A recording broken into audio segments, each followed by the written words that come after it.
નમસ્તે વિદ્યાર્થી મિત્રો, આપ સૌ મિત્રોનું આપણી સૌની સહિયારી યુટ્યુબ ચેનલ મિશન જીકેમાં હાર્દિક સ્વાગત છે। આજે મિત્રો આપણી સમક્ષ એક લેટેસ્ટ અપડેટ લઈને આવ્યા છીએ કે ભારતની પોતાની પ્રથમ સોશિયલ મીડિયા એપ લોન્ચ થઈ છે। એ મિત્રો ભારતના ઉપરાષ્ટ્રપતિ દ્વારા આ એપ લોન્ચ કરવામાં આવેલી છે। શું છે આ એપનું નામ, શું છે આ એપની ખાસિયત, તે આપણે આ વિડીયોમાં જોવાના છીએ। વિડીયોને શરૂ કરતા પહેલા મિત્રો, જો તમે અમારા ચેનલમાં નવા હોય અથવા તો પ્રથમવાર વિઝિટ કરી રહ્યા હોય તો અમારી ચેનલને સબસ્ક્રાઇબ કરીને બાજુની આવતી બેલ આઇકન પ્રેસ કરશો, જેના કારણે અમારી ચેનલ પર આવનાર કોઈ પણ નવા વિડીયોની અપડેટ સૌથી પહેલાં તમને મળતી રહે। આપણે મિત્રો હાલ જાણીએ છીએ કે 59 ચાઇનીઝ એપ ઉપર પ્રતિબંધ લાગી ગયો છે। તેને કારણે મિત્રો ભારતે પોતાની પ્રથમ સોશિયલ મીડિયા એપ લોન્ચ કરી છે। તો જોઈએ મિત્રો ભારતની પ્રથમ સોશિયલ મીડિયા એપ। ભારતની પોતાની પ્રથમ સોશિયલ મીડિયા એપ જે એલિમેન્ટ્સ થઈ છે મિત્રો લોન્ચ। જાણો છે શું છે આમાં ખાસિયત કે ભારતે થોડા દિવસ પહેલા દેશની સુરક્ષાનું કારણ આગળ ધરીને મિત્રો ચાઇનીઝ એપ પર પ્રતિબંધ લગાવી દીધો છે અને સોશિયલ મીડિયામાં આત્મનિર્ભર બનાવવાની દિશામાં આગળ વધવાની ભારતે શરૂઆત કરી દીધી છે। આ દિશામાં ભારતે વધુ એક મજબૂત પગલું ભર્યું છે।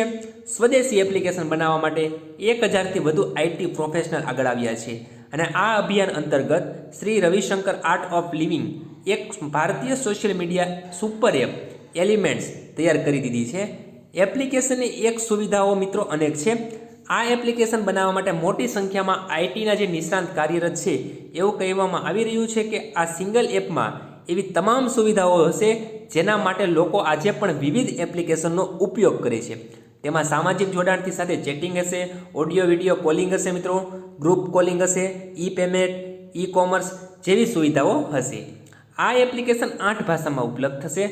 ગોપનીયતા અને નિષ્ણાંતોની મદદથી વપરાશકર્તાના ડેટાની સુરક્ષાને પણ મિત્રો સંપૂર્ણ કાળજી રાખવામાં આવેલી છે।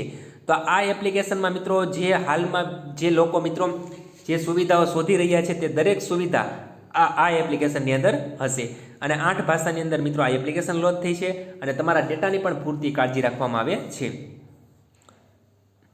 વપરાશકર્તાઓને ગુપ્ત માહિતી સુરક્ષિત હોવાનો દાવો।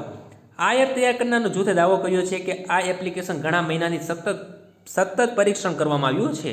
આ માટે જૂથ દ્વારા કહેવામાં આવ્યું છે કે વપરાશકર્તાના ડેટા મિત્રો સુરક્ષિત રહેશે અને કોઈ ત્રીજો પક્ષ હશે તે ચોરી શકશે નહીં। અત્યારે આ એપ ગૂગલ પ્લે સ્ટોર ઉપર ઉપલબ્ધ થઈ ગઈ છે મિત્રો। આજ સુધીમાં 1 લાખથી વધુ યુઝરે તેને ડાઉનલોડ પણ કરી ચૂક્યા છે। આ દેશની સર્વપ્રથમ સોશિયલ મીડિયા એપ રવિવારે 5 જુલાઈથી દેશના જે ઉપરાષ્ટ્રપતિ જે છે મિત્રો વેંકૈયા નાયડુના હસ્તે લોન્ચ કરવામાં આવેલી છે। લોન્ચિંગ પ્રસંગે દરમિયાન આર્ટ ઓફ લિવિંગના સ્થાપક શ્રી રવિશંકર પણ મિત્રો હાજર હતા। દેશની સોશિયલ મીડિયા એપ 50 કરોડથી વધુ વપરાશકારો। ભારતમાં સોશિયલ મીડિયાનો ઉપયોગ મોટી સંખ્યામાં થાય છે। દેશમાં સોશિયલ મીડિયા 50 કરોડથી વધુ વપરાશકારો છે। આમાંથી મોટાભાગના પ્લેટફોર્મ પર ભારતની બહાર કંપનીનું વર્ચસ્વ છે અને વિદેશી કંપનીઓના પ્લેટફોર્મ પર ડેટા પ્રાઇવસી અંગે હવે એક મોટી ચર્ચા શરૂ થઈ છે। પીએમ મોદીએ મિત્રો આત્મનિર્ભર ભારત એપ ઇનોવેશન ચેલેન્જ શરૂ કરી। ભારત અને ચીન વચ્ચે મિત્રો આપણે હાલ જાણીએ છીએ કે 59 ચાઇનીઝ એપ ઉપર પ્રતિબંધ મૂકવામાં આવ્યો છે। શનિવારે વડાપ્રધાન જે નરેન્દ્ર મોદી સાહેબે આપણે છે દેશભરમાં ટેકનોલોજીના સમુદાય લોકોને આત્મનિર્ભર ભારતીય એપ ઇનોવેશન ચેલેન્જમાં ભાગ લેવા વિનંતી કરી છે અને પીએમ મોદીએ દેશને લોકોને પ્રોત્સાહિત કરતા જણાવ્યું છે કે આપણા યુવાનોએ આગળ આવવું જોઈએ અને ટ્વિટર, ફેસબુક અને ટિકટોક જેવી ભારતીય એપ્લિકેશન બનાવવી જોઈએ। હું પણ તેમાં જોડાઈશ। તો મિત્રો ખુશીના સમાચાર છે કે ભારતની પ્રથમ સોશિયલ મીડિયા એપ લોન્ચ થઈ ગઈ છે।